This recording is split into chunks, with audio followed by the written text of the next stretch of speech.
Hello and welcome to this Forex Preview at XM.com. I'm Maria Pachardis and joining me is investment analyst Cristina Parthenido. We'll be discussing the U.S. Nonfarm Payrolls Report and the outlook for the dollar. So Cristina, this Friday we'll get the Nonfarm Payrolls Report, which will be the first release of the year and the first of the new decade. What should we expect and what should we focus on? Well, we don't expect an exciting start for the U.S. labor market in January, but neither a disappointing one. Forecasts are for a 160,000 increase in new employment, which is higher than 145,000 in December, and more importantly, above the 100,000 threshold that keeps the U.S. labor market in the healthy territory. But at the same time, the number is below the 265,000 increase in November. That is the disappointing part. Now about the unemployment rate, this is expected to hold steady around the 50-year low of 3.5%. So it won't disappoint if this happens. However, what would likely grab the most attention is average hourly earnings, which have a more direct impact on household spending and inflation.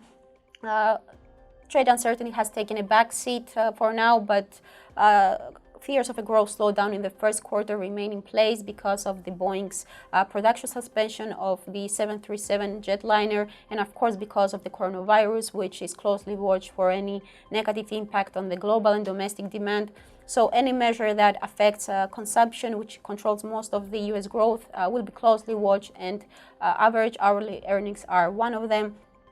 We expect a rebound in wage growth from 2.9% year on year to 3%, which is not a big improvement, but still is better than another slowdown, and definitely supportive for household spending and inflation, which has been persistently below the Fed's 2% target during 2019. I see. So regarding inflation, the Fed has said it won't take any action this year despite remaining behind its inflation target. Do you think that any deviation from forecasts could change its mind? Well, not really. I mean, the Fed has cut interest rates 3 times already in 2019, and according to the dot plot, policymakers are rather expecting a rate hike in early 2021.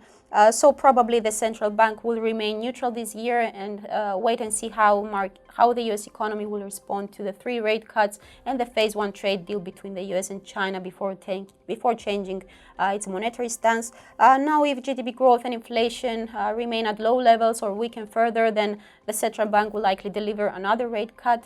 But at the moment, such a case has a very small probability in the near term. So even though NFP reports disappoints on Friday, I don't think that the Fed will pay attention to the data.